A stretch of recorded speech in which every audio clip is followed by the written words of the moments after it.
nous sommes dans un monde sur un tapis roulant, tous, et qui va dans la même direction. Hein. Le cimetière est rempli de gens indispensables. Parce que chaque personne qui est là ne se doutait qu'elle finirait là, mais ne savait pas ce qu'il y a au moment où le tapis roulant s'arrête. Parfois, certains passent à travers avant la fin du voyage, hein, parce qu'il y a des, il y a des trappes. On passe à travers.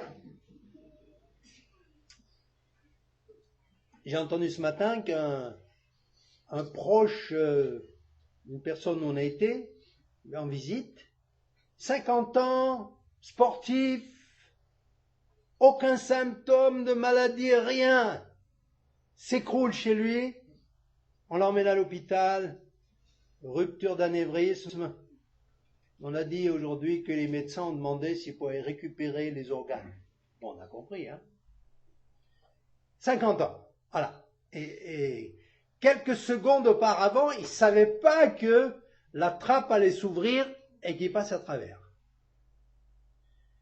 Cette semaine, un ami médecin m'a dit, je suis interviewé par le journal de la région, le Dauphiné Libéré, en tant que médecin du sport, parce que lors du dernier match à Valence, un jeune homme de 19 ans, à la mi-temps, est tombé sur les genoux, il voulait se relever, il est retombé une deuxième fois, mort.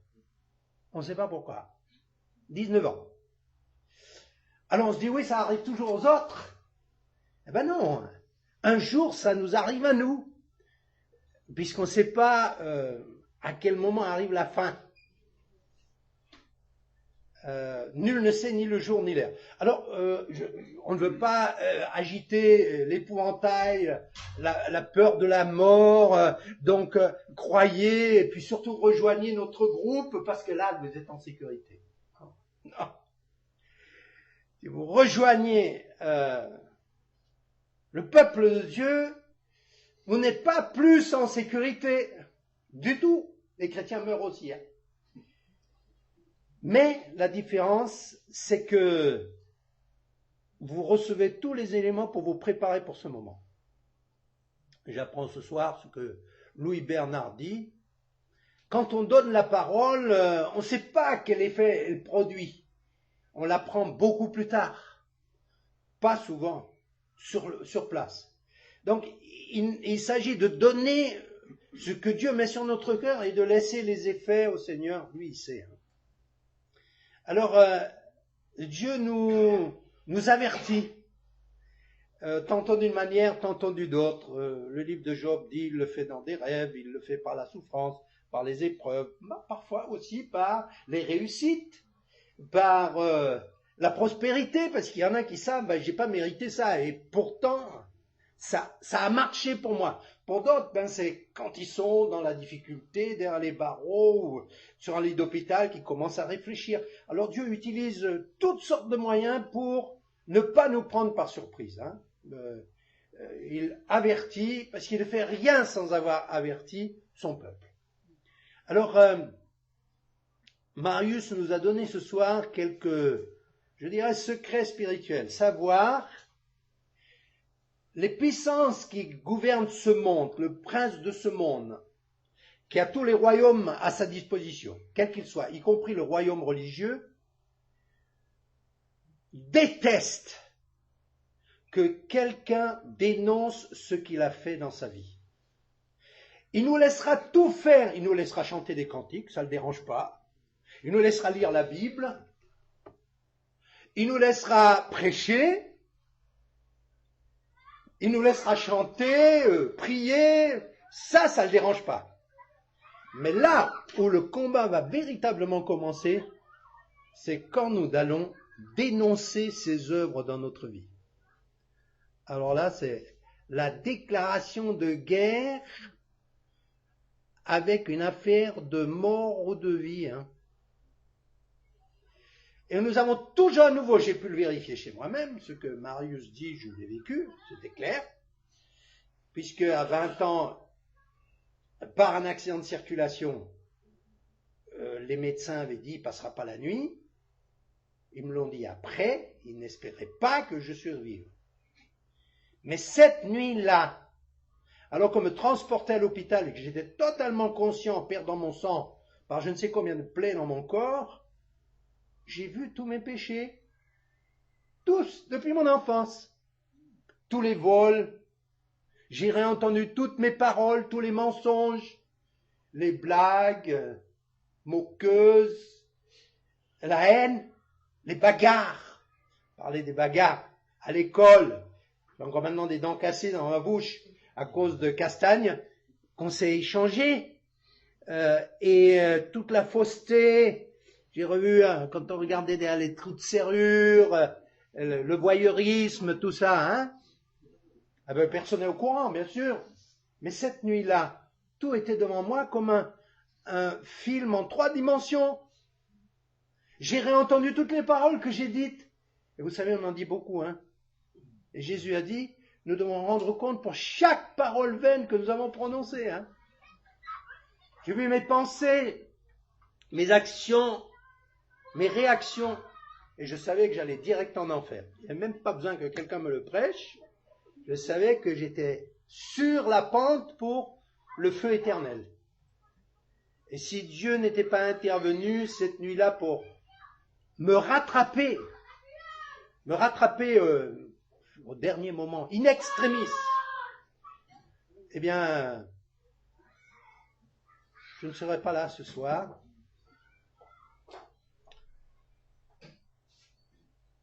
Et cette nuit-là, j'ai compris que Dieu n'est pas notre ennemi. C'est nous-mêmes qui sommes notre ennemi. Dieu veut que tous les hommes soient sauvés.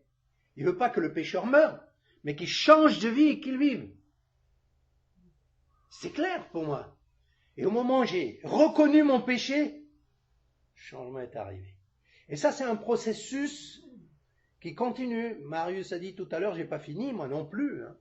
Ça s'est passé il y a plus de 40 ans, et Dieu continue à mettre le doigt sur des choses dans ma vie. Peut-être sur des intonations de voix. Tiens, la façon dont tu parles à telle personne, c'est pas le bon ton. Ce que tu dis est juste, mais le ton est pas bon.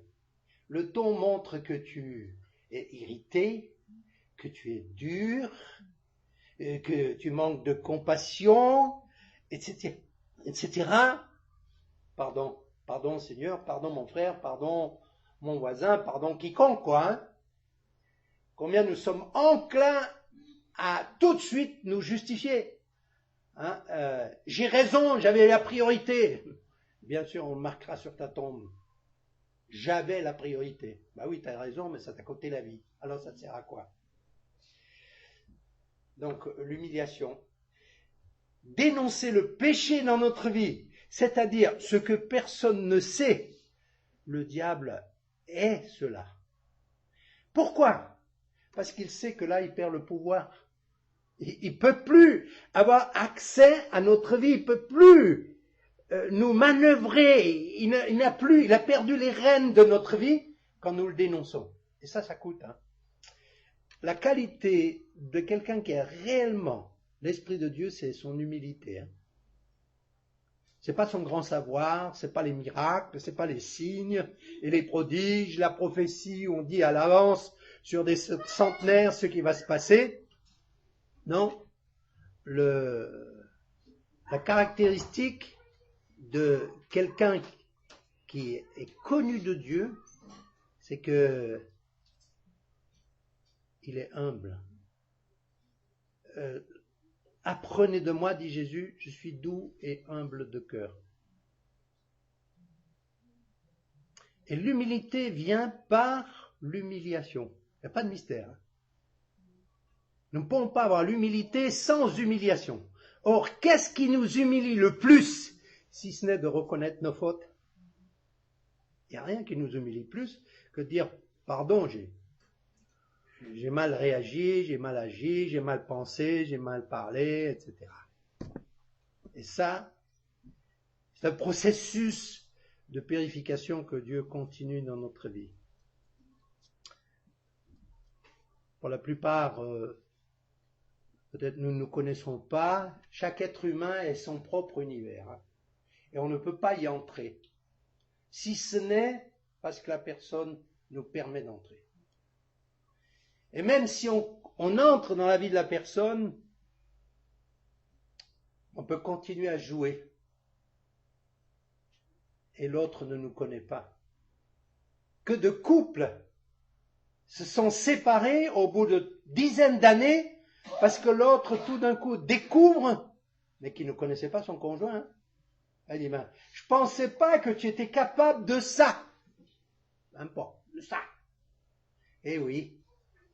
Alors comment est-ce que on peut réellement se connaître si ce n'est parce qu'on a le même esprit. Pardon Philippe, ou Étienne, tu m'avais demandé de mettre le micro, j'ai oublié. Alors que dire, Marius a dit, bon, on m'a donné 10 minutes pour donner un témoignage. Si tu n'as que 10 minutes, dis l'essentiel. Dis l'essentiel.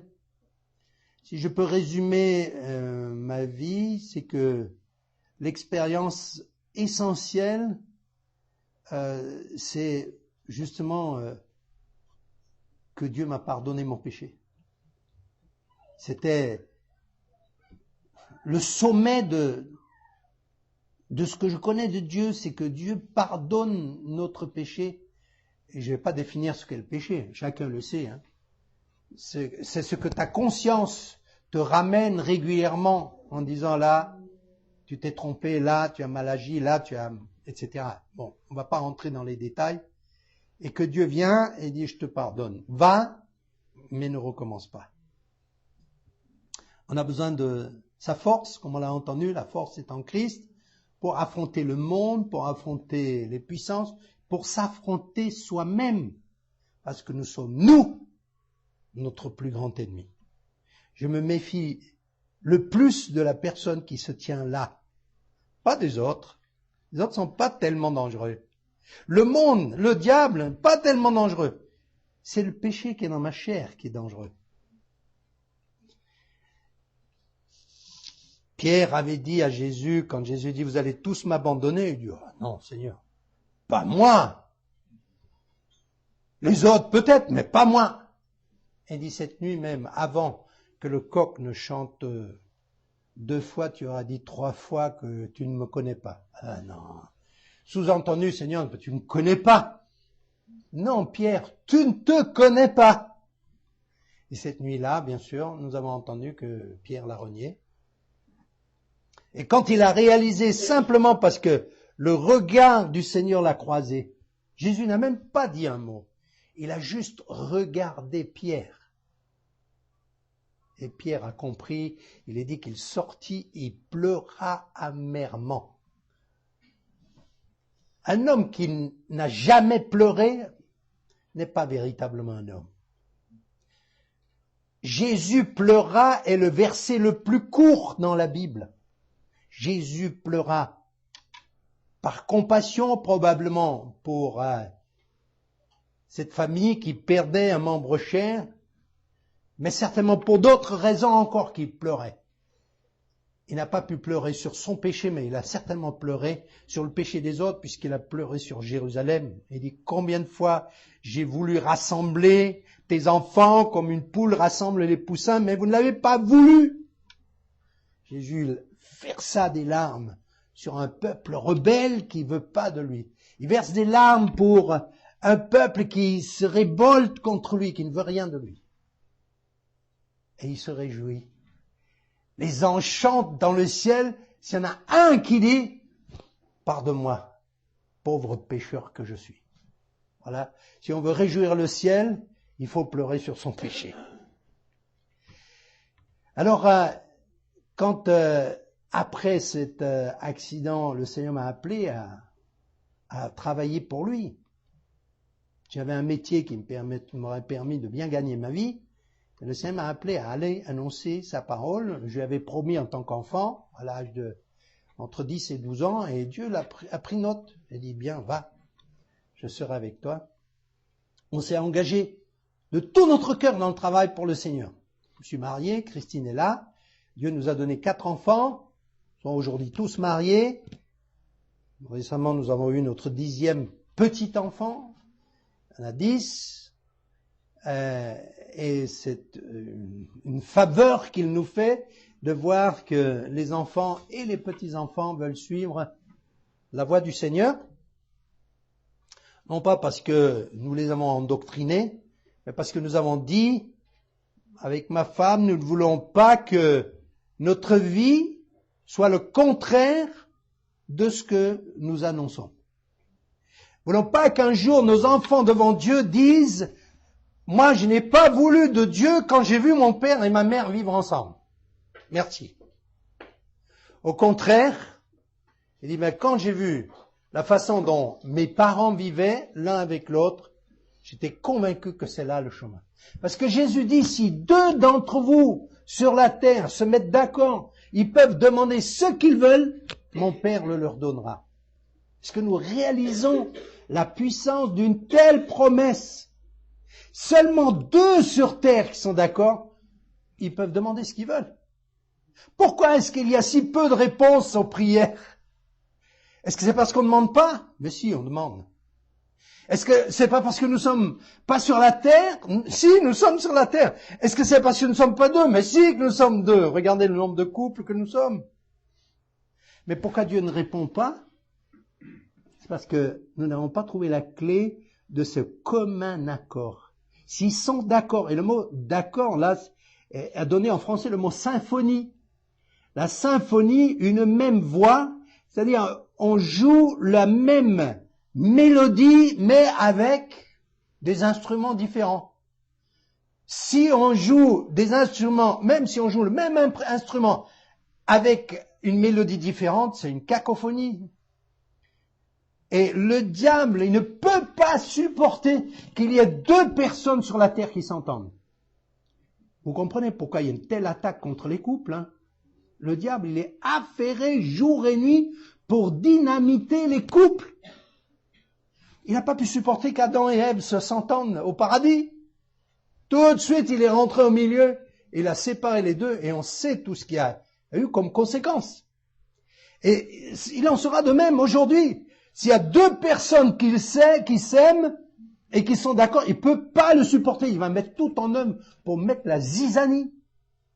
Pourquoi? Parce qu'il sait si 2 sont d'accord et demandent n'importe quoi, le Père le donnera. Et si vous regardez dans Matthieu 18, quand Jésus cite cette parole, il le fait en rapport avec le lien du péché. Il dit, ce que vous délierez sur la terre sera délié au ciel. Littéralement, il dit, vous déliez sur la terre ce que Dieu a déjà délié au ciel. Ou vous liez sur la terre ce que Dieu a lié au ciel. Parce que vous êtes d'accord. Le Seigneur répond à cette prière pour le pardon des péchés ou pour le jugement. C'est phénoménal. Ça a une telle portée que le diable ne veut pas qu'on comprenne ça. Alors, nous avons été missionnaires pendant près de 15 ans. Et Dieu m'est témoin que j'ai été missionnaire de tout mon cœur. Nous avons parfois évangélisé ce que nous avons surnommé l'évangélisation par désespoir. Et dire, Seigneur, on est prêt à faire n'importe quoi pour toi. Je pourrais passer une partie de la soirée à raconter des actions dans les rues, sur les plages, dans les bistrots. Je me rappelle avec une équipe de 2-3 frères, on dit on rentre dans les bistrots, on attend la fin de la musique quand ils changeaient les disques, hein, à l'époque c'était encore les jukebox là. On avait environ 15-20 secondes entre les deux, hein. On rentrait dans le bistrot, on ouvrait la Bible, on prêchait. 20 secondes après, on était dans la rue, dehors. Hein. Eh oui, évidemment. Bon, les gars, ils sirotaient leur pastis, ils s'attendaient pas à avoir un sermon là au milieu. Et le patron du bar, il nous a vidés. Mais on était heureux parce qu'on a dit, par désespoir, on va leur prêcher l'évangile. C'était pas le meilleur moyen, c'était pas la meilleure manière, évidemment. Je pourrais vous donner d'autres histoires, tout entier. Et au bout de 15 ans, j'étais au bout de mes ressources. C'était la faillite. je voyais que les églises que nous avions démarrées continuaient avec le péché qu'on voyait dans leur vie avant. Il y avait l'adultère dans l'église, il y avait les critiques, il y avait les divisions, il y avait les rébellions, les soulèvements. Nos enfants, ils étaient désobéissants, ils étaient rebelles. Et il dit, moi je fais le clown là-devant. Je prêche quelque chose que mes propres enfants ne vivent pas. Alors on peut me dire, ce que tu dis est juste, c'est bien. Mais est-ce qu'on peut venir voir à la maison comment ça se passe? Il dit, bon, peut-être pas toujours, parfois. Il dit, bon, je veux venir chez toi dans les 2 heures avant le culte le dimanche matin. Hein. Parce que je sais, au culte, entre 10h et midi, vous êtes tous gentils, vous avez le sourire, bien habillés. Bonjour mon frère, ma sœur, etc. Tout ça, on connaît. Bien, vous chantez des cantiques ensemble, vous avez tous la tête d'ange. Mais je voudrais les 2 heures avant le culte. Je voudrais être avec vous. Hein? Vous savez ce qui se passe les 2 heures avant. Hein? Le matin, alors tu sors du lit ou quoi? Ou je te passe la douche? Alors, il faut lever tous les fauves là qui n'ont pas voulu s'endormir la veille. Alors, après la bagarre, la salle de bain qui est occupée par certaines personnes qui n'arrêtent pas de se regarder, le nez, les oreilles et tout ce que tu veux dans le miroir. Allez, sors de là! Et les toilettes, il faut aller prendre les tickets, etc. Et puis ils viennent à table, bien habillés. Et qu'est-ce qu'ils font? Renverse le chocolat sur la robe toute neuve. Et le Seigneur dit, c'est là qu'il y a les Alléluia? C'est là que je peux venir écouter les louanges? Eh non. C'était l'attention, c'est tard, il faut qu'on y aille. La voiture démarre pas. Femme, je t'ai dit, il faut couper la lumière le soir quand tu rentres la voiture au garage. Tu as laissé la batterie à plat, on va être en retard. Ah, c'est la louange. Alléluia, Seigneur. Alors tout le monde dans la voiture, les enfants. Moi, je vais être à la fenêtre. Non, moi aussi, on s'est entendu que tu as 2 fenêtres derrière et 4 têtes. Comment tu fais? Guerre civile. Alors ça se bagarre parce qu'ils veulent tous être à la fenêtre en même temps. Donc le père, il dit, taisez-vous, et il retourne un revers de manche, et il loupe celui qu'il voulait avoir. Il dit, et le Seigneur dit, c'est ça l'adoration, le culte. Alléluia, Seigneur, tu es bon. Et puis, tu arrives à un chantier, le feu, il n'arrête pas d'être rouge. Ma parole, mais qu'est-ce qu'ils font là? Et puis, au moment où il devient vert, l'autre, tu démarres pas. Tu dis, tiens, c'est encore une femme au volant, c'est pas étonnant. Voilà. Et le Seigneur dit, c'est ça le culte? C'est ça la louange, l'adoration? Je cite juste quelques exemples. Vous m'avez compris, hein? Bon. Alors le Seigneur dit, tu laisses les 2 heures de culte, de 10h à midi, et tu me donnes ceux de 8h à 10h, hein? Ça a changé. Et bien après, tu me donnes les 2 heures après le culte, hein? Quand vous rentrez à la maison, et qu'on remet la télé, et qu'il y a la bagarre parce qu'on zappe, chacun veut regarder son programme, il y a une télé avec 6 souhaits. Ouais, d'accord. Alors, je pourrais passer en revue, j'ai juste cité un exemple parmi d'autres. Si on a dit, ça marche pas ton truc. J'ai dit, Seigneur, j'arrête, je ne peux pas continuer ce cirque. Nous avions une assemblée, peut-être le double de ce que nous sommes là. Nous avions entendu que si Dieu agit, c'est parce qu'auparavant, il trouve des personnes qui prient, comme dans Acte 1, verset 14, il dit, ils étaient tous d'un commun accord, ils persévéraient dans la prière. Les femmes, les hommes, les apôtres, j'étais peut-être entre 20 et 30 à prier. Et nous avons dit, voilà, de nouveau la clé, c'est dans le commun accord. Allez, la douzaine de frères que nous étions, on s'est retrouvés, on a dit on va faire une étude sur ce qu'est le commun accord d'après la Bible. Alors on s'est retrouvés, et le résultat c'est que l'Église a explosé après. Parce que nous avions tous un avis différent. sur le commun accord. Et c'est pas une histoire que je vous invente. Après le désaccord sur le commun accord, l'Église a dû être dissoute parce que chacun repartait dans sa direction. Et je dis, ça marche pas, Seigneur. J'avais grandi dans un environnement qui mettait beaucoup d'accent sur la vie de l'esprit, les dons de l'esprit, le ministère de l'Esprit Saint, être rempli du Saint-Esprit, les signes que tu es rempli de l'Esprit, etc. Je ne rentre pas plus dans les détails pour ceux qui ont une certaine oreille pour comprendre et comprendront. Et après ma conversion, je suis rentré dans un mouvement, on peut dire, biblique très conservateur. C'était la Bible, rien que la Bible, toute la Bible par la Bible, même la Bible sous l'oreiller. Et le résultat, c'est qu'on a fini dans une orthodoxie morte. On avait un tas de connaissances bibliques, moi on me surnommait la concordance biblique. Parce qu'il suffisait qu'on dise un mot ou un verset, je pouvais dire, c'est marqué dans Psaume tant, dans Ésaïe, dans l'Ancien Testament, le Nouveau, etc. Mais toute cette connaissance ne me servait à rien. J'ai dit, c'est pas pour être étonnant que Jésus dit aux scribes qui voulaient, aux docteurs de la loi qui voulaient le suivre, il dit, tu sais, le Fils de l'homme n'a pas où reposer la tête. Le scribe, il en avait une grosse tête de savoir, et le Seigneur dit, tu sauras pas où reposer la tête avec moi, hein. Donc je savais que c'était ni dans cette orthodoxie biblique qu'il y a la réponse, ni dans cette vie dite de plénitude de l'esprit, parce que je connaissais les personnes qui prétendaient vivre cette vie de l'intérieur. C'était dans ma propre famille. Il ne me convainc pas. Il ne me convainc pas parce qu'il se met en colère. Là, je sais qu'il y a de l'adultère. Là, il y a de l'infidélité. Là, il y a de la rébellion. Là, il y a de la désobéissance. Non, c'est pas de cet esprit-là que je veux, merci. Et de l'autre côté, on avait une doctrine qui était totalement conforme. Le problème n'était pas la doctrine. La doctrine était totalement biblique. Mais il n'y avait pas la démonstration de vie. Je dis, mais Seigneur, où est la réponse?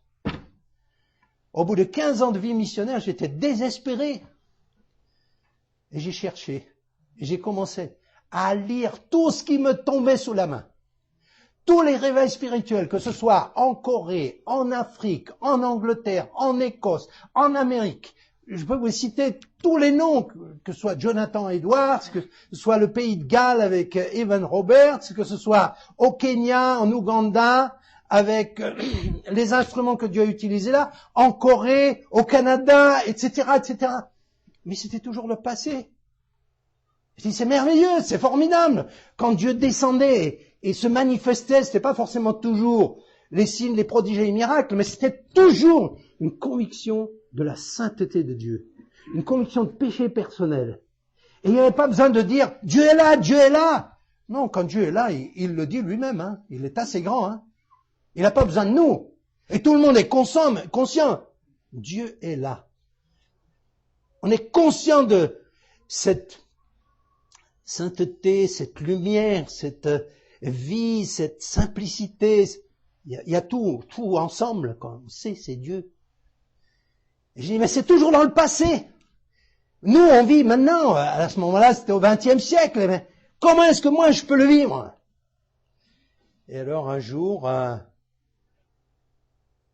vieux frère m'a remis entre les mains un livre en allemand, puisque j'ai le même problème que Marius, moi c'est Jéglé, et on oublie toujours l'accent sur la fin du E à la fin dans Jéglé, et on dit Jègle. Bon, mais on est habitué à ce qu'on le prononce sous toutes les formes possibles, toutes les variantes. Et il m'a dit, lis cela, ce que ces gens vivent est authentique. Le titre de ce livre, c'était Dieu parmi les Zoulous. Bon. Pourquoi les Zoulous et pas les Esquimaux, les Japonais, peu importe. C'est pas les Zoulous qui m'ont intéressé. C'est la réalité de Dieu au sein d'un peuple. J'ai lu ce livre. J'ai dit, formidable. Tout ce que l'auteur, le docteur Koch, décrit là, c'est formidable. Mais il dit, mais attendez, le papier, c'est très patient, hein, ça supporte tout. Hein. Dans le papier, sur le papier, vous pouvez écrire n'importe quoi. Moi, je voudrais voir comment ces gens vivent. Comment est-ce qu'ils vivent? Pas ce qu'ils affirment. Pas les signes, les prodiges, les miracles et tout ça. Non, non, non. Comment est-ce qu'ils vivent dans le quotidien? Dans leur famille, dans leur couple, dans leur travail, pas même le dimanche à l'église. Le dimanche à l'église, tu peux jouer un rôle pendant 2 heures, comme on l'a entendu, mais le reste du temps, je vais voir comment ils vivent chez eux. Il dit comment arriver là chez les Zoulous. À l'époque, les Zoulous, les Papous, c'était tout pareil pour moi. Hein. C'était à la fin du monde, mais comment arriver là? Et Dieu a entendu le cri de mon cœur. Je pourrais prendre une partie de la soirée rien que pour vous décrire comment Dieu a permis que j'atterrisse là-bas dans le pays et qu'avec un neveu qui m'a accompagné, on soit là juste pendant 8 jours pour ouvrir les yeux, ouvrir les oreilles et fermer la bouche parce qu'on n'avait pas grand-chose à dire.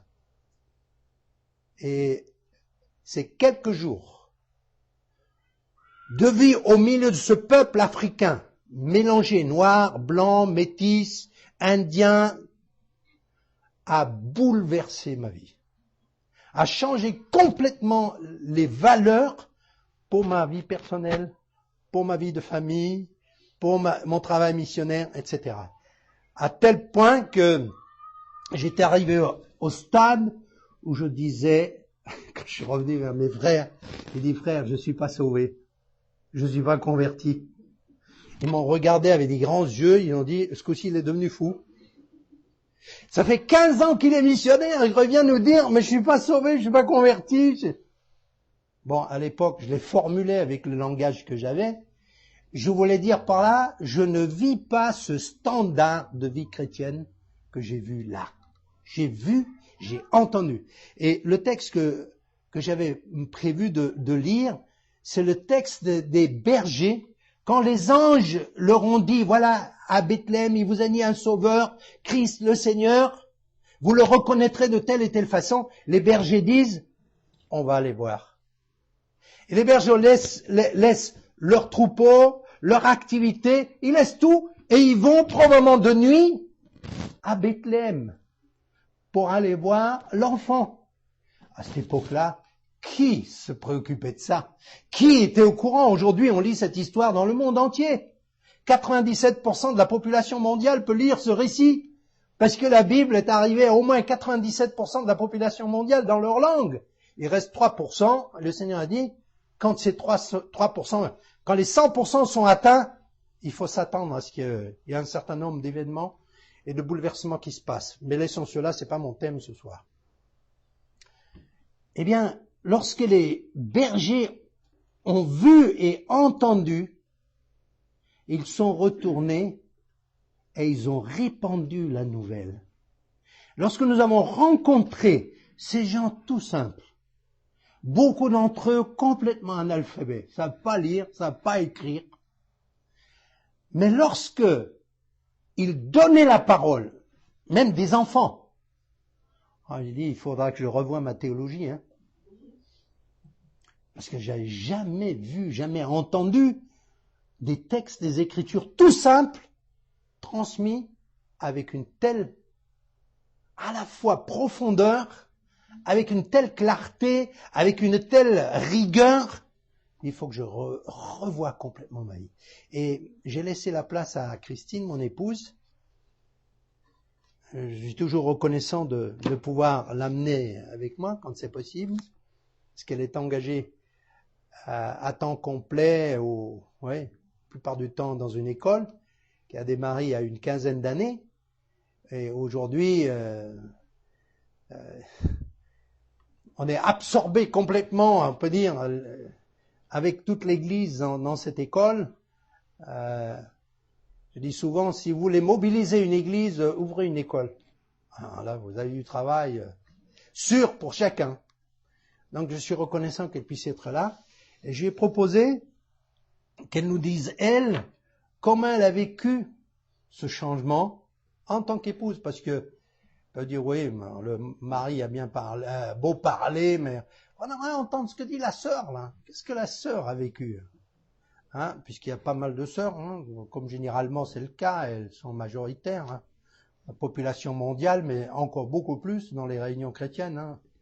La femme semble avoir une sensibilité plus grande pour les choses de Dieu que l'homme, et il a dit qu'à la fin des temps, il utiliserait une armée de messagères pour annoncer la bonne nouvelle. Alors j'ai laissé la place à Christine, si elle veut dire deux mots, pour la façon dont elle l'a vécu.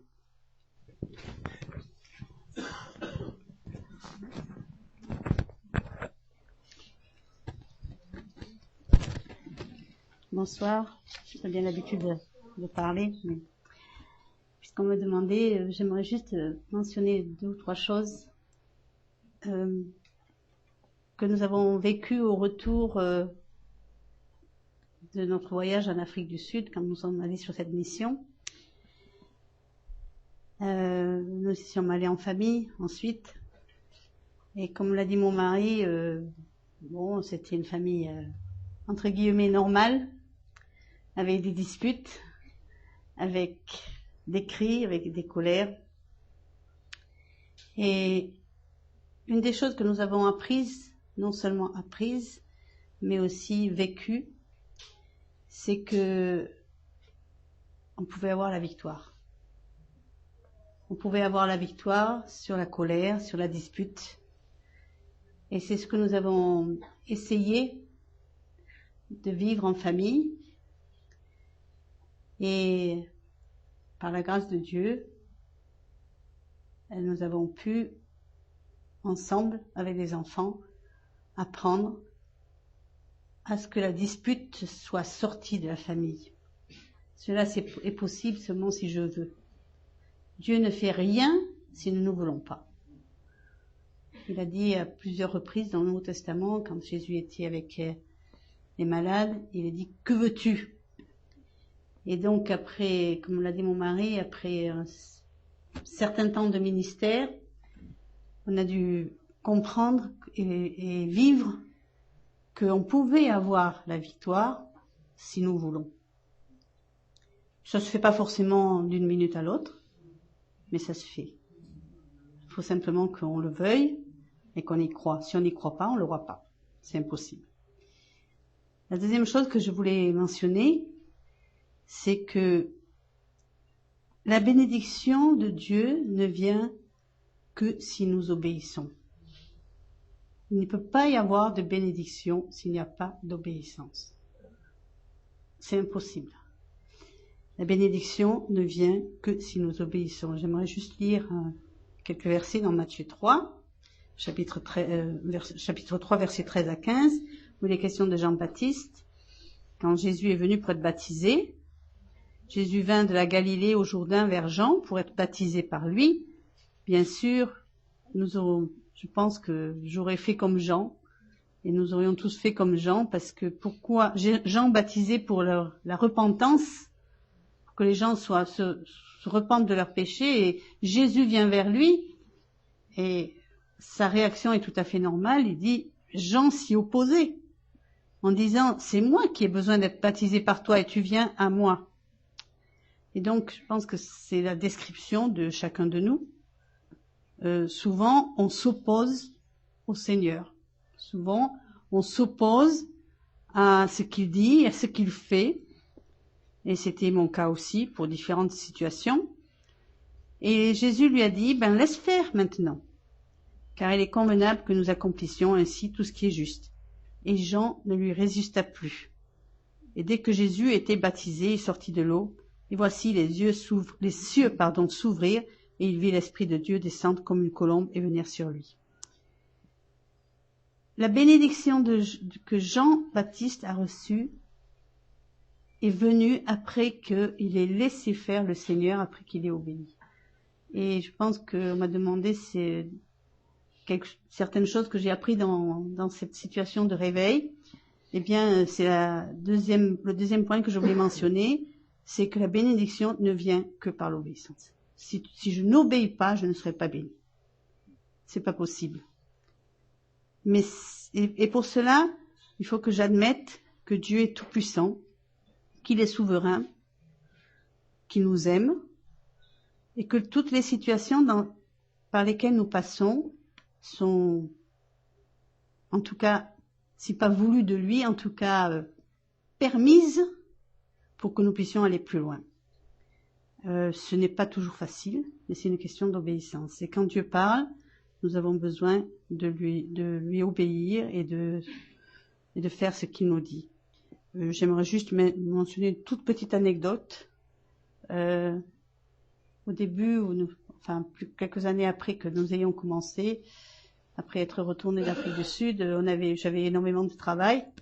J'avais 4 enfants, j'ai aidé mon mari dans le ministère, on avait un petit appartement, beaucoup de visites. Et un jour, mon mari m'a dit, ben voilà, il y a une Allemande qui va venir pendant 1 mois, je crois, je sais plus, 1 mois, pour nous visiter. Et ma première réaction, c'était, ah non, mais qu'est-ce que je vais faire? Comment je vais faire? Je peux pas m'occuper d'elle. C'est trop, quoi. Hein. Et puis le Seigneur m'a tout de suite reprise, en disant, laisse faire.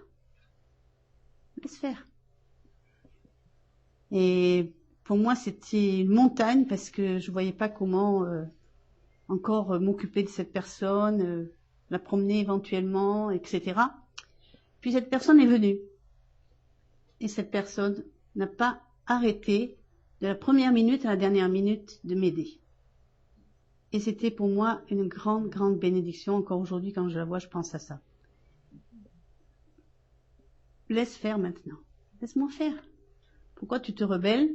Et souvent notre problème et nos problèmes, et nous sommes dans beaucoup de problèmes, parce que nous nous rebellons contre Dieu, contre ce qu'il fait, parce que nous nous rebellons, parce que il m'a créé avec un nez comme ci, puis dans une situation comme cela, dans une famille comme cela. Non, si nous nous rebellons, nous aurons une vie difficile. Mais si nous acceptons ce que Dieu fait, parce qu'il nous aime et parce qu'il est souverain, alors nous allons commencer par l'accepter lui, accepter nous-mêmes, parce que quelquefois on se rebelle sur ce qu'on est, et accepter aussi les autres. Et la vie sera complètement différente. Et bon, je pourrais encore dire beaucoup de choses, mais j'aimerais juste partager ces choses. Premièrement, on peut avoir la victoire. Et deuxièmement, la bénédiction ne vient que si on obéit et si on accepte que le Seigneur soit le premier et on le laisse faire. Merci.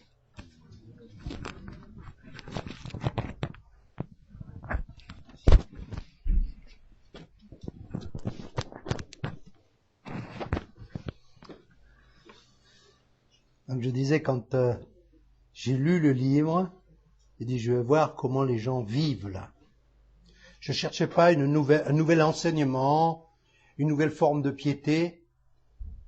Je cherchais une démonstration de vie qui triomphe de ces choses dont Christine vient de parler, par exemple les disputes constantes des enfants et des cris, et la mère criait plus fort que les enfants, et les voisins entendaient, et après on voulait les évangéliser.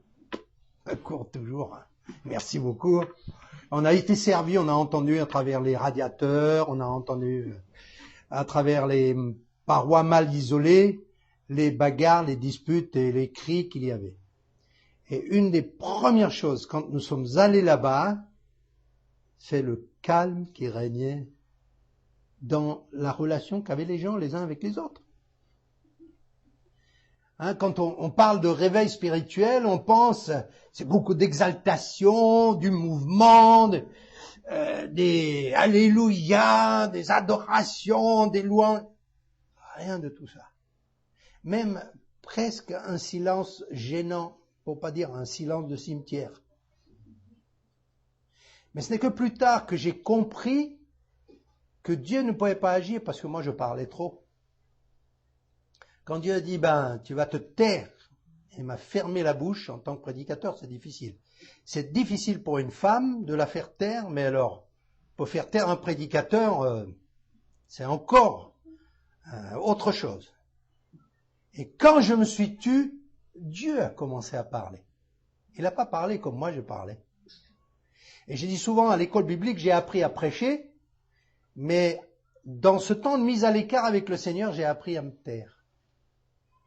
Il y a un temps pour toute chose. Il y a un temps pour parler et il y a un temps pour se taire. Non, l'Ecclésiaste commence à l'envers. Hein. Il dit il y a un temps pour se taire et ensuite il y a un temps pour parler. C'est pas pour rien qu'il est dit dans les évangiles et Jésus ouvrant la bouche dit. Et ben, évidemment, si tu veux parler, il faut ouvrir la bouche, quoi. Eh ben non.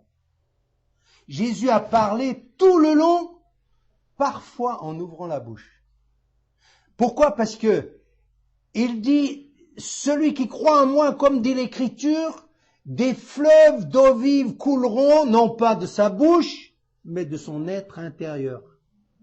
Donc la vie passe ailleurs que par les lèvres. Il faut que notre vie soit telle que on n'a pas besoin de parler. C'est un des saints qui disait, il faut toujours rendre témoignage, parfois avec des paroles. Parce que si ce que je dis n'est pas démontré dans ma vie avant que je n'ouvre la bouche, c'est pour ça que ce que je dis là n'a pas tellement de valeur.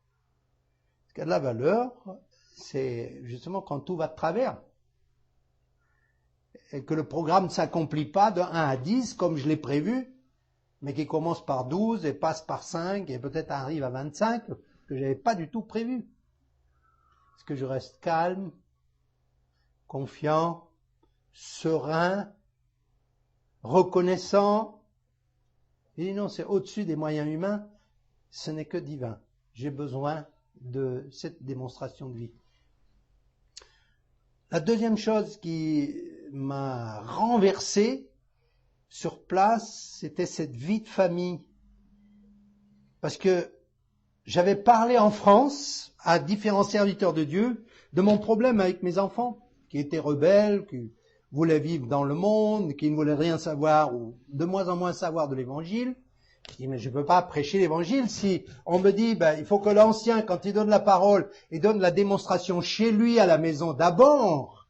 Qu'est-ce que je vais dire? Je vais dire, non, mes enfants, ils sont tous partis dans le monde. Et je me rappelle, un homme que j'avais beaucoup en estime, à qui j'ai parlé de mon problème, m'a dit, mais tu sais, ça fait partie du lot des sacrifices que l'homme de Dieu doit faire s'il veut être béni dans son ministère. Il faut qu'il s'attende à ce que la famille parte en vrille, comme on dit. Et je n'arrivais pas à me faire à cette pensée parce qu'elle était incompatible avec la parole. Il dit non, je ne peux pas laisser partir mes enfants comme ça. Et quand je suis arrivé, nous sommes arrivés sur place, le réveil, on était accueillis dans une famille où le couple, les parents, nous ont laissé leur chambre à coucher, les enfants nous ont laissé leur chambre, et eux tous dormaient au garage, pas pour une nuit, pendant 2 mois. Alors ça nous a renversé cette hospitalité. Et ils l'ont fait de bon cœur. On voyait que c'était pas parce que il fallait jouer un rôle. Et pendant 2 mois, nous n'avons pas entendu une seule fois leurs enfants, à peu près du même âge que les nôtres, 4 également, pas une fois se disputer. Alors là, ça m'a fait réfléchir. Parce que les miens, il fallait tout le temps aller demander pardon, parce qu'ils se chamaillaient comme des vanniers, comme on dit chez nous, quoi. Hein. Il y a un vélo là dans la cour. Il est là toute la journée. Et tout d'un coup, on ne sait pas par quel mystère, il y en a un qui veut faire du vélo et les 3 autres veulent aussi faire du vélo au même moment. Alors 4 sur un vélo, vous comprenez, ça va pas. Guerre civile. Tirez les cheveux, il m'a battu. Oh, allez, on enlève le vélo. Ah non, c'est pas la solution. Parce qu'à ce moment-là, il faut enlever tous les jouets. Parce qu'ils se disputent pour un camion dans le sable. Au lieu de le jouer dans le sable, ils se le tapent sur la tête. Et des enfants de pasteurs, pardon. Hein. Non, mais il y a quelque chose qui ne va pas là dans cette affaire. Et leurs enfants, c'est des enfants normaux, qui allaient à l'école, comme tous les autres enfants. Ils rentraient à la maison, ils jouaient, ils faisaient leurs devoirs, mais pas une fois une dispute en 2 mois. Pour une soirée, vous pouvez éventuellement réaliser l'exploit. Hein. Les enfants, ce soir on a des visites, vous restez tranquilles, sinon quand les visites seront parties, il y a quelque chose qui va se passer. Hein. Les enfants sont là comme des poules mouillées, ils ont peur de ce qui va leur tomber dessus, et quand les visites sont parties, ouf, on peut revivre. Mais 2 mois, non, pas possible, 2 mois. Il dit, mais où est la clé de cette vie-là? Jamais je n'ai entendu la femme répondre une seule fois à son mari. C'est une femme normale qui aimait son mari. Jamais j'ai entendu le mari élever la voix et donner des ordres aux enfants en disant attention aussi et ça. Jamais. Il dit non, mais au niveau de la famille, là, il y a quelque chose que je n'ai pas compris. Et j'ai cherché. J'ai dit Seigneur, pourquoi est-ce que dans notre vie de famille, il y a tout le temps des cris, des disputes, des désobéissances? Et le Seigneur m'a dit, à cause de toi. Pardon, mais moi. Oui, c'est à cause de toi. Ah oui, alors, oui. L'homme a tendance, quand Dieu tire sur une flèche sur lui, de la dévier pour que celui qui est derrière la prenne. Il dit non, c'est pour toi. Tu as déjà entendu comment tu parles à ta femme? Ah oui, ah bon. D'accord. Pardon. Tu as déjà entendu comment tu parles à tes enfants? Ah ouais. Non, j'ai pas réalisé.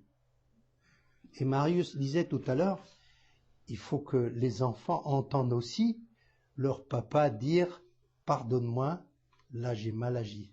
Pardonne-moi, là je t'ai puni dans la colère. Pardonne-moi. » Je me rappelle, un enfant, une fois que j'avais corrigé, il avait 2 ans et demi. J'ai retourné une paire de claques, je ne me rappelle plus pour quelle bêtise, et l'Esprit Saint m'a convaincu sur le champ en disant « Tu as agi dans la chair. » Ce qu'on appelle une éducation charnelle qui n'accomplit pas la justice de Dieu, mais qui va endurcir l'enfant contre Dieu. Il va aller lui demander pardon. Si 2 ans et demi, qu'est-ce qu'il va comprendre à 2 ans et demi que je dise pardon mon enfant? Il y va. L'enfant était assis sur le lit, dans la chambre, je vais vers lui, je lui dis, mon enfant, papa était en colère tout à l'heure, méchant, c'est pas juste, pardonne-moi. Il se tourne et dit oui. 2 ans et demi. Oui. D'accord. Pardon. Oui. Le Seigneur, il nous a passé par ce moulin-là. Pas 1 fois, 2 fois, 3 fois. Et vous savez ce qui s'est passé? Quand nous avons commencé à demander pardon l'un à l'autre pour la façon dont nous nous parlons, dont elle appelle les enfants, ils sont en train de jouer dehors, la fenêtre du balcon s'ouvre. Les enfants, venez manger, c'est midi. Bon, fini. Le coucou est rentré dans la maison. 2 minutes après, vous venez, je vous ai dit de monter, je vous attends tout de suite, sinon vous allez avoir quelque chose. Clac, de nouveau fermé. Et les voisins, ils suivent ça et disent, c'est ça l'évangile? Non, c'est pas ça l'évangile. Et donc, de la même façon que nous sommes réconciliés, Dieu a dit à ma femme, va voir les voisines et demande leur pardon pour la façon dont tu as parlé avec tes enfants. Et vous savez ce qui s'est passé? C'est que les voisins ont commencé à être convaincus de leur péché, sans qu'on dise quoi que ce soit. On n'a pas évangélisé. On s'est juste humilié. On a juste demandé pardon pour notre mauvais comportement. Et l'Esprit de Dieu a commencé à convaincre de péché. Ah, voilà, c'est comme ça que les choses se passent. Et puis le Seigneur a commencé un travail et dit, tous tes maîtres d'école, ils savent que tu as changé de vie? Pas tous. Alors va, j'ai cherché tous les maîtres d'école, les maîtresses d'école depuis la maternelle, depuis le CP. Pardon, parce que si, parce que ça. Et comme Marius l'a dit, les gens se souviennent de nos péchés. Hein. Nous pensons, c'est passé aux oubliettes. Non, ils se souviennent très bien. Il y a certaines personnes même qui m'ont dit, ah mais je me souviens bien, c'est toi qui avais commencé. Pardon. Si nous voulons évangéliser, là je parle aux chrétiens, hein. Si nous voulons évangéliser, nous avons une multitude de personnes, ce qu'on peut appeler de bons contacts. Ce sont les personnes qui soit ont été témoins de notre péché, soit qui ont été victimes de notre péché. Et je me souviens quand je suis retourné vers ceux avec qui j'avais fait la fête, où j'étais sous à faire un coma éthylique, il y avait un kiné, un masseur kinésithérapeute, une armoire à glace grande comme ça, qui m'a massé le ventre pour que je vomisse. Et finalement, j'ai pas vomi. Alors, ils m'ont donné une bassine dans laquelle quelqu'un avait déjà vomi. Alors là, il n'y a pas de problème. C'était une thérapie radicale. C'est tout sorti. On peut dire presque jusqu'à mon passeport, tout est sorti. Et quand le Seigneur m'a convaincu de péché, il dit, va voir Robert. Il s'appelait Robert. Je suis retourné vers Robert. Il dit, Robert, tu te souviens de moi? Il dit, non, je sais pas. Il dit, je viens te voir parce que tu m'as massé le ventre quand j'étais sous, quelques semaines avant de devenir chrétien. Ah bon, oui. À tel endroit, ah, peut-être. Il dit, ben, tu vois, le Seigneur m'a convaincu de péché. Parce que j'ai mal vécu, tout ce que j'ai vécu n'était pas bon, et Dieu m'a montré qu'il fallait que je m'en sépare, je m'en pardon. Voilà que ces grandes armoires à glace commencent à pleurer comme un enfant. Il pleurait. Mais je savais que Dieu touchait son cœur. Il m'a dit, tu sais, ça fait longtemps que je ne mets plus les pieds dans une église, j'étais tellement dégoûté. Les chrétiens, c'est une bande d'hypocrites, les femmes, c'est des bigotes, elles ont une langue longue comme une autoroute sur toutes sortes de sujets. Alors merci. Hein. Je dis, tu as raison, Robert. Et c'est pour ça que Dieu m'a montré qu'il fallait que je me repente, moi. Je laisse les autres, mais c'est moi, c'est mon péché. Ah, il a dit, tu peux revenir. Voilà, le contact était établi. Un maître d'école dit, monsieur Untel, je suis désolé pour ce que j'ai vécu, j'étais un mauvais élève, etc., etc. Je me souviens bien de moi.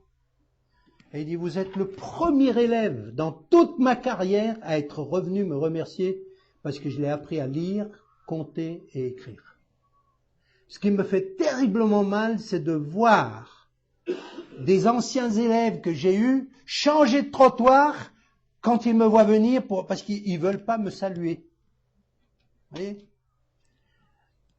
Voilà, on pouvait à ce moment-là rendre témoignage de l'évangile. Et je pourrais multiplier tous les exemples. Partout où j'ai passé, depuis mon enfance, ma jeunesse, les copains, les copines, tout ça, toutes les personnes avec lesquelles j'avais une relation de proximité qui n'était pas juste. Pardonnez-moi, pardon.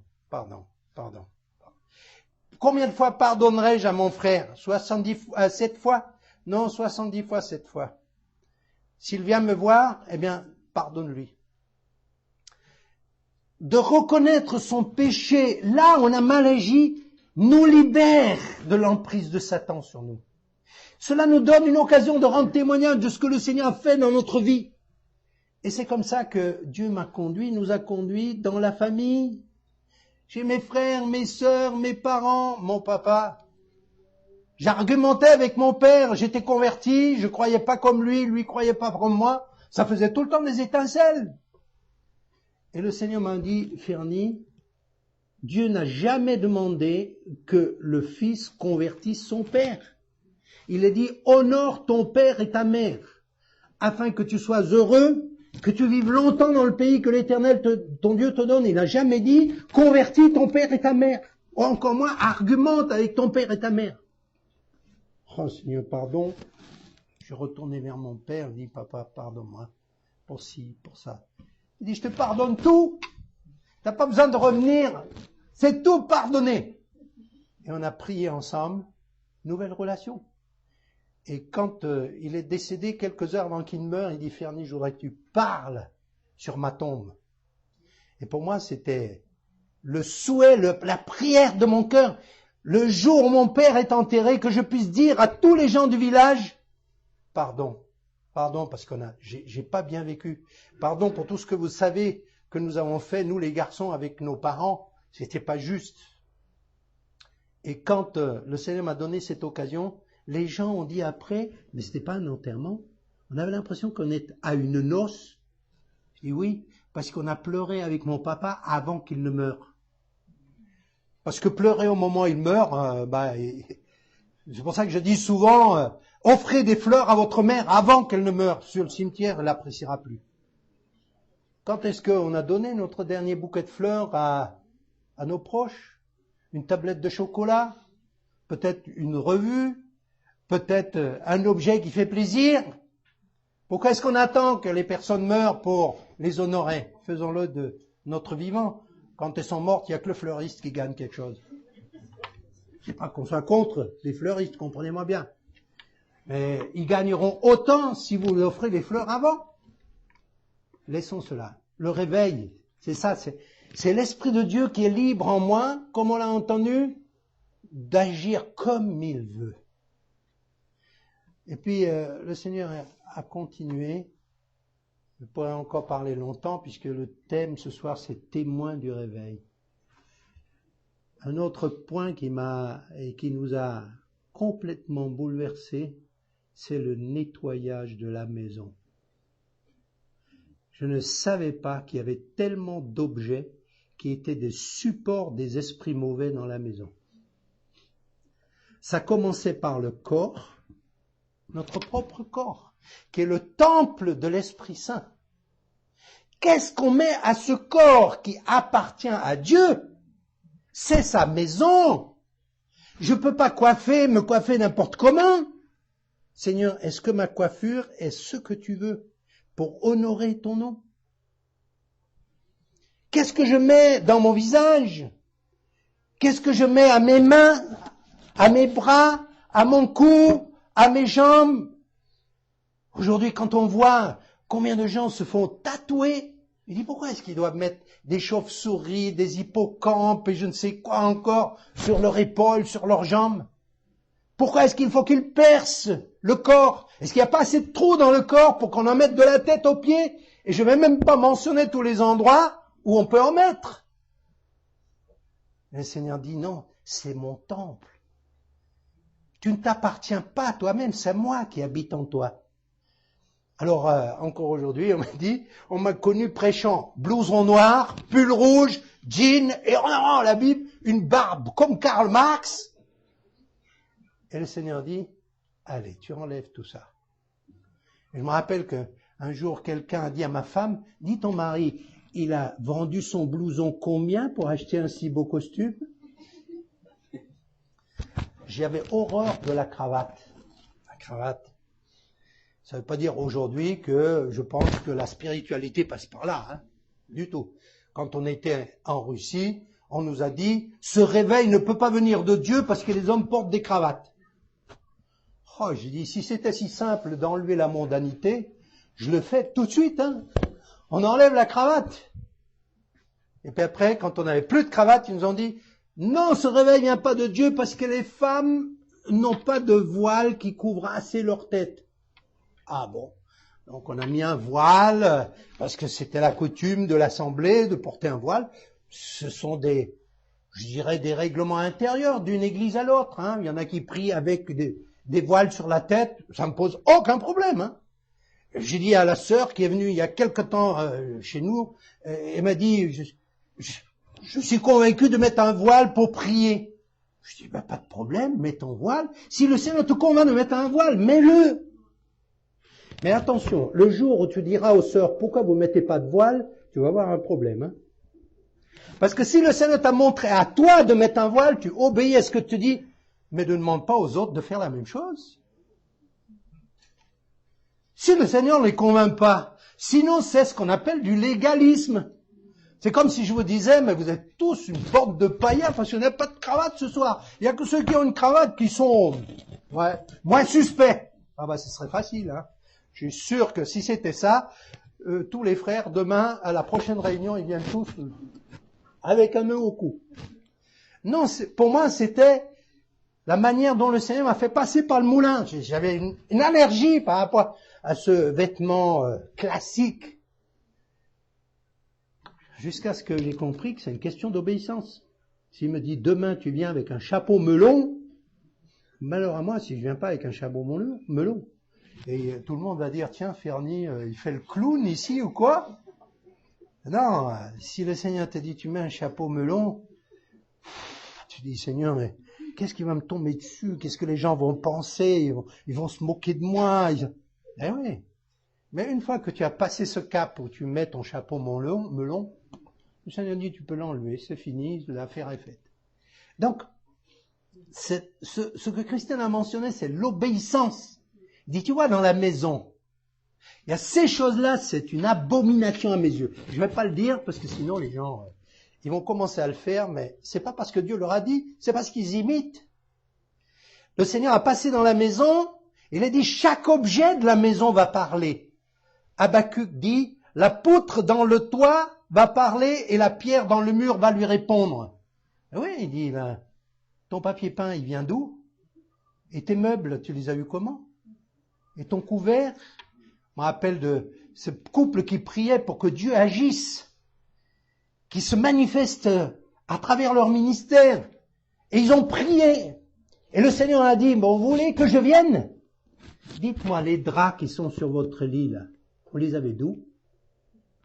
C'était leur seule paire de draps. C'était des draps en lin qu'ils avaient achetés au marché noir.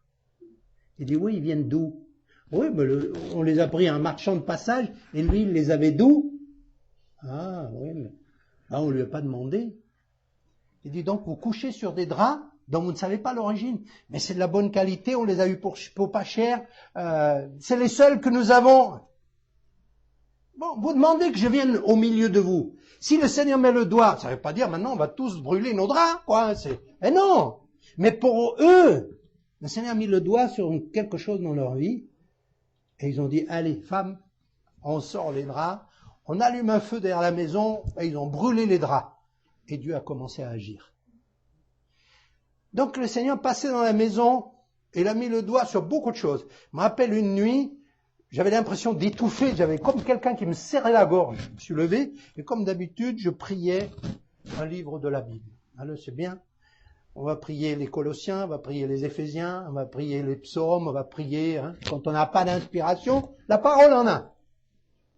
Et pendant que je priais, mes yeux se sont arrêtés sur une photo de famille avec les enfants qui portaient des choses sur elles, je ne dirais pas lesquelles. Il dit, tu vois, ça ce sont des supports pour les puissances démoniaques, ce qu'elles portent là. Oh là là. Je dis, mais ils vont dire, je suis fou. Je prends cette photo et je la détruis. Le lendemain, on s'est retrouvés au petit déjeuner. Je dis, les enfants, Dieu m'a convaincu de pécher cette nuit. Il a mis le doigt sur des choses que nous avons portées par décoration, par mode, etc. Et le Seigneur m'a dit, il faut éloigner cela de la maison, sinon je ne viens pas. Et je m'attendais à ce que les enfants disent, ah mais non papa, quand même. C'est l'inverse qui s'est produit. Un enfant après l'autre s'est levé et a cherché des choses auxquelles nous n'avions jamais fait attention. Et dit, papa, tu sais, ça fait longtemps que je vois que la décoration qu'il y a sur cet objet est occulte. Bon, mets-le là. Le deuxième se lève, la musique qui est sur ce CD est occulte. Bien, mets-le là. Et une chose après l'autre, sans que qui que ce soit parle. Mais le Seigneur l'a révélé. C'est une révélation de Dieu. Il met le doigt sur des choses dans notre vie. J'entre pas plus dans le détail. À un moment donné, il a passé par ma bibliothèque. Et dit, cette bibliothèque, d'où viennent les livres? Qu'est-ce qu'il y a dans ces livres? D'accord, Seigneur. Ok. Et quand je me suis séparé de tous ces objets, c'était comme un enterrement. Comme un enterrement. J'ai chargé tout ça dans ma voiture et je m'en suis débarrassé, non pas en l'offrant à d'autres, mais il dit, vends tout ce que tu as au jeune homme, il dit, vends tout ce que tu as, donne-le aux pauvres, c'est-à-dire donne-le à ceux qui ne peuvent pas jamais te le rendre. Et ensuite tu viens et tu me suis. Donc se débarrasser de tout ce qui peut nous retenir. Et si nous sommes honnêtes devant Dieu, en disant, Seigneur, je ne te connais pas, ou je te connais peu, révèle-toi comme tu ne t'es jamais révélé, parce que je sais que tu as beaucoup plus en réserve pour moi que tout ce que j'ai connu jusqu'à présent. Le Seigneur dit bien, il va commencer à mettre le doigt sur des choses qui vont ébranler jusque dans les racines, dans les profondeurs. Et on bataille. Il dit, non, quand même, Seigneur. Il dit, mais moi je suis pas un marchand de tapis. Tu m'as demandé, Eh bien, si je te le montre, fais-le. Je me rappelle quand une fois j'ai dit, Seigneur, ça fait longtemps que tu m'as pas parlé clairement. Révèle-toi à mon cœur. La première pensée qui me traverse de l'esprit, je la prendrai comme venant de toi. Dangereux à faire, hein.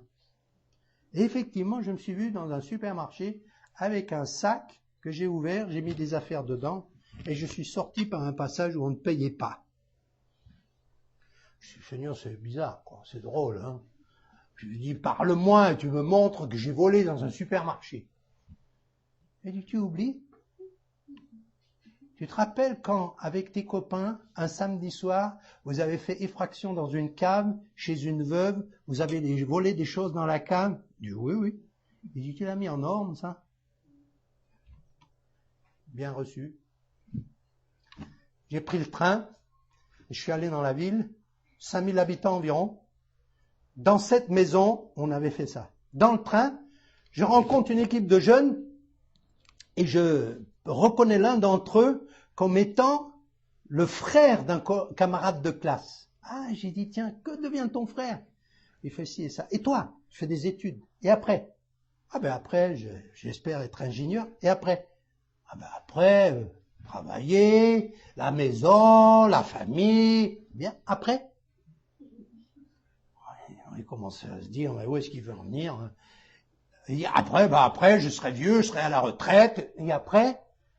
Il dit, après, comme tout le monde, je vais mourir. Et après? Ah ben ça, j'y ai pas pensé. Il dit, mais c'est là que ça commence. Si tu sais pas où tu vas finir, à quoi ça sert tout ça? Il faut d'abord savoir où tu vas finir. Et il y avait dans le groupe des jeunes, là, une fille qui était assise un peu dans le coin, et qui écoutait avec un sourire aux lèvres. Alors, vous savez, il y a des sourires, vous savez pas si la personne se moque, si elle est d'accord, si elle se dit c'est bien qu'il lui mette la pâtée à lui, il en a besoin. Hein. On ne sait pas, mais je l'ai repéré très clairement. Et puis on est arrivé dans la ville, et le Seigneur m'a dit, tu vas tout de suite mettre ça en ordre avec cette dame, veuve, à tel endroit du lotissement. Bon, ok, j'y vais, je monte l'escalier, il y avait 7-8 marches pour rentrer jusqu'au pas de porte, j'étais lourd, hein. Je sonne, personne. J'ai dit, Seigneur, tu vois, j'ai vraiment fait le maximum. Il n'y a personne. Oh, il a dit, pas si vite, reviens dans 1 heure. Ok, je reviens 1 heure après, même processus, je sonne, la porte s'ouvre. Oups. Bonjour mademoiselle, on s'est déjà vu tout à l'heure dans le train. C'était la fille qui était assise dans le coin et qui regardait, qui écoutait avec le sourire. Et je me trouve devant la porte. Il dit, c'est bien là qu'habite madame Untel? Il dit, oui, c'est ma mère. Oups. Bon, je viens non pas pour vous, hein. Je viens parce que je voulais voir votre mère. Bonjour madame. Voilà, madame, je viens payer mes dettes. Il dit, vous êtes qui? Des dettes? Vous avez des... Il dit, si, je vais vous raconter l'histoire. Un certain samedi soir, nanana. Et au fur et à mesure que je racontais, je voyais que ses yeux se dilataient. Et il me dit, c'est vous? Je dis, oui, c'est moi. Je viens payer. Vous comprenez? Les dettes? Il dit, oui.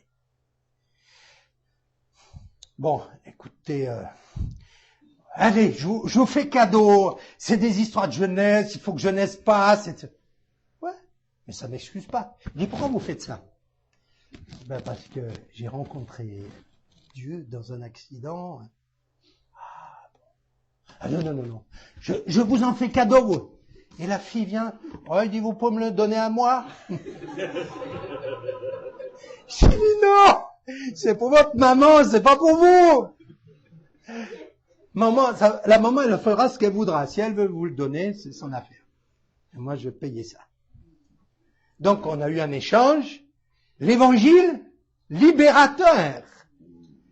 Et je me souviens que quand je suis sorti de cette maison, j'ai dit, mais j'ai pas besoin de descendre les escaliers, il suffit que j'ouvre les mains, je vais voler. Hein? C'était pas sous l'effet de drogue, mais j'avais l'impression qu'un poids énorme tombait de mes épaules. Voilà, réconcilier. Et cette dame, certainement je la verrai dans le royaume de Dieu. De quel côté? Ça appartient à Dieu, j'en sais rien. Mais si elle me voit, elle dit, oui, je connais ce jeune homme, cet homme, cette personne. Il était venu me voir pour me demander pardon pour une chose qu'il avait commise et je lui ai pardonné, il n'y a rien entre nous, l'affaire est réglée. C'est pour ça que quand j'ai commencé à prêcher l'évangile, j'ai dit, Seigneur, je suis prêt à donner la parole n'importe où, mais je voudrais pas qu'il y ait une personne, et en particulier les copines que j'ai eues, qui se lèvent et qui disent, ouais là, le prédicateur, hein, ah, il sait parler, hein.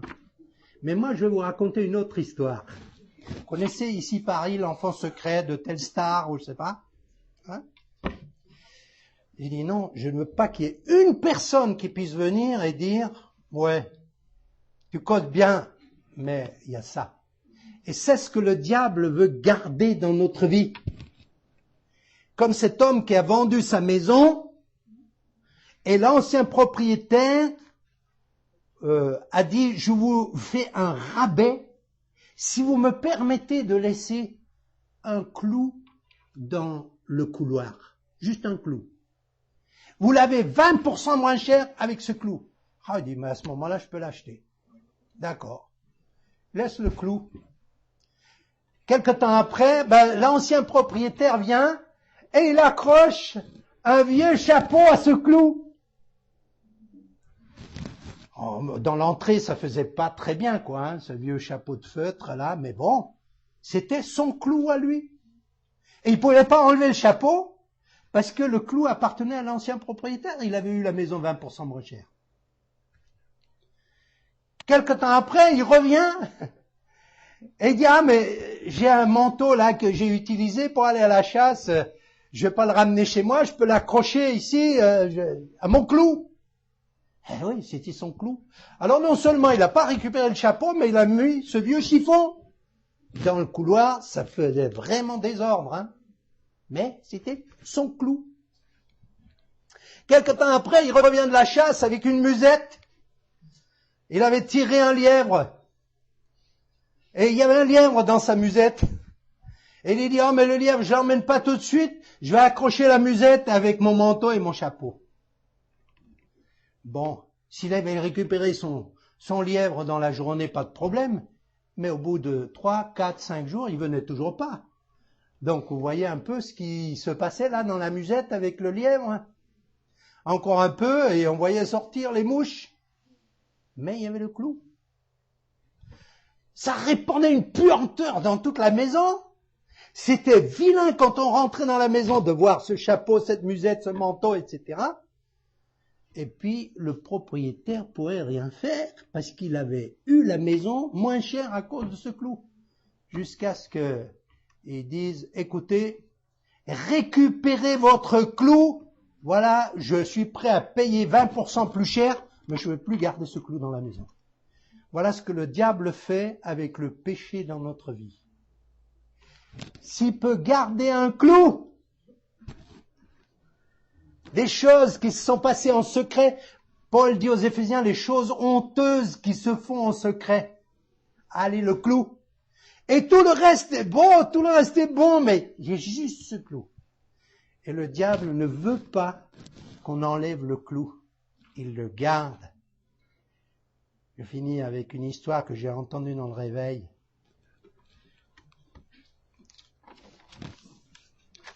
C'est un missionnaire en Afrique qui a 2 serviteurs. Il y en a un qui est serviteur dans la maison et l'autre qui est serviteur dans les champs. L'un s'occupait du dehors, l'autre du dehors. Et le missionnaire dit à ses 2 serviteurs, il dit, écoutez, je vais partir en voyage pendant 15 jours. Toi, tu t'occupes du jardin, de la basse-cour, de mes canards, de mes oies et tout ça. Et toi, tu es dans la maison, tu es le cuisinier, tu mets la maison en état.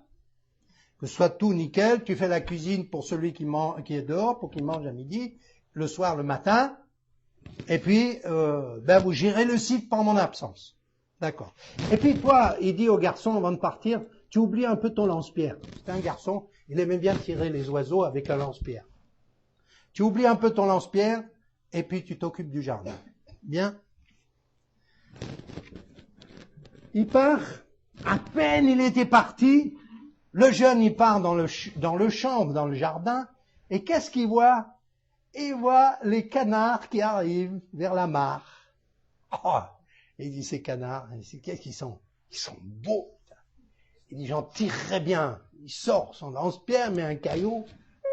Bah! Le caillou, il frappe la tête du canard qui fait 3 tours. Toc, mort. Qu'est-ce que j'ai fait? Bon. Il dit, je vais prendre le canard. Le bord du jardin, il y a un buisson, une forêt. Hop! Le canard dans la forêt. Oublié. À midi, il rentre et il dit, qu'est-ce que tu as fait à manger? Ah, j'ai fait un bon repas aujourd'hui.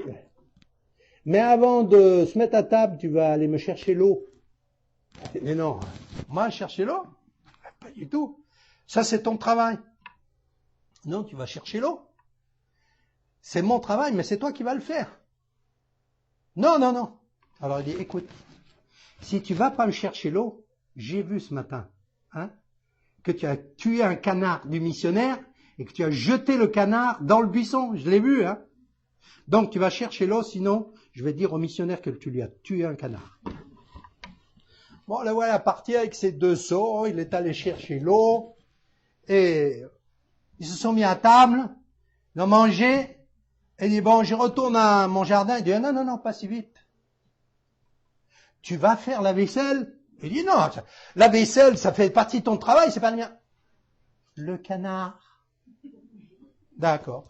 Et voilà qu'il a fait la plonge. Alors, jour après jour, chaque fois que il y avait un travail à faire, nettoyer le fourneau, ranger les affaires dans la maison, il disait, tu le fais?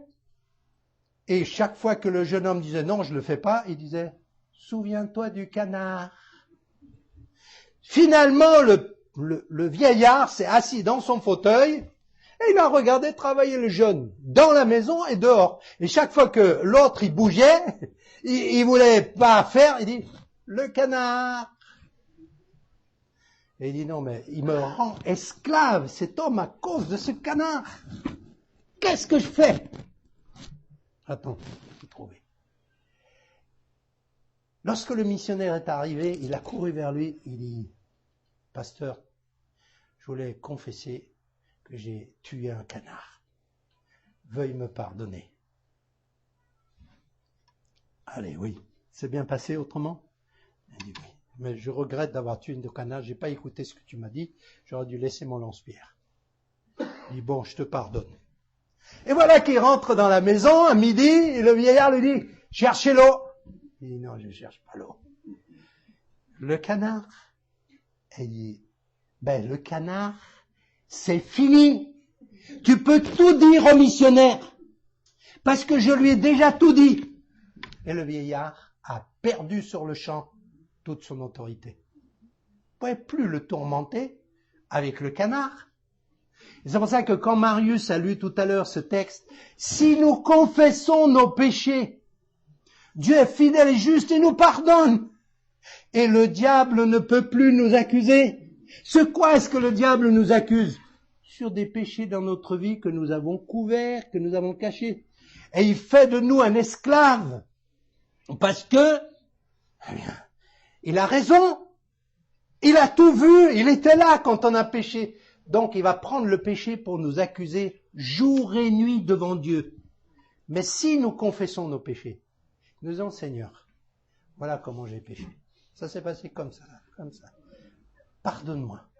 Le Seigneur dit, je te pardonne, va et ne pêche plus. Eh bien, le diable perd son pouvoir. Et c'est là le message de l'évangile. Le réveil, c'est rien d'extraordinaire, c'est la vie chrétienne normale. Si nous confessons notre péché, c'est-à-dire nous l'affirmons, nous le prononçons comme il a été commis, le Seigneur dit, il est fidèle, il est juste, il nous pardonne, il nous purifie. Et non seulement il nous pardonne le péché, mais il nous délivre du pouvoir, de l'empire du péché. Nous vivons dans un temps où nous avons besoin de cette puissance-là.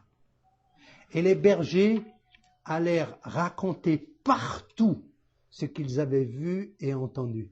Les bergers étaient les premiers témoins de l'Évangile dans sa démonstration de puissance et de vie. Eh bien, ce Dieu, il n'a pas changé. Il est toujours le même. Aujourd'hui, il est toujours là, prêt à nous tendre la main, à nous purifier. Alors, vous comprenez pourquoi la mort a perdu son venin.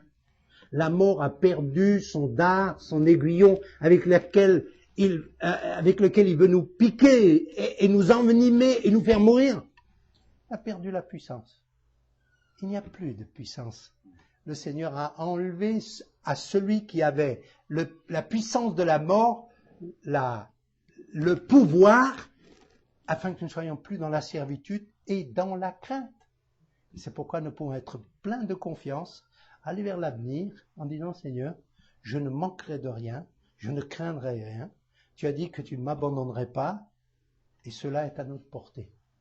Ce que nous avons dit ce soir, on pourrait maintenant l'allonger, est à la portée de chacun de nous. C'est pas tellement éloigné, dit qui peut l'accéder. Non!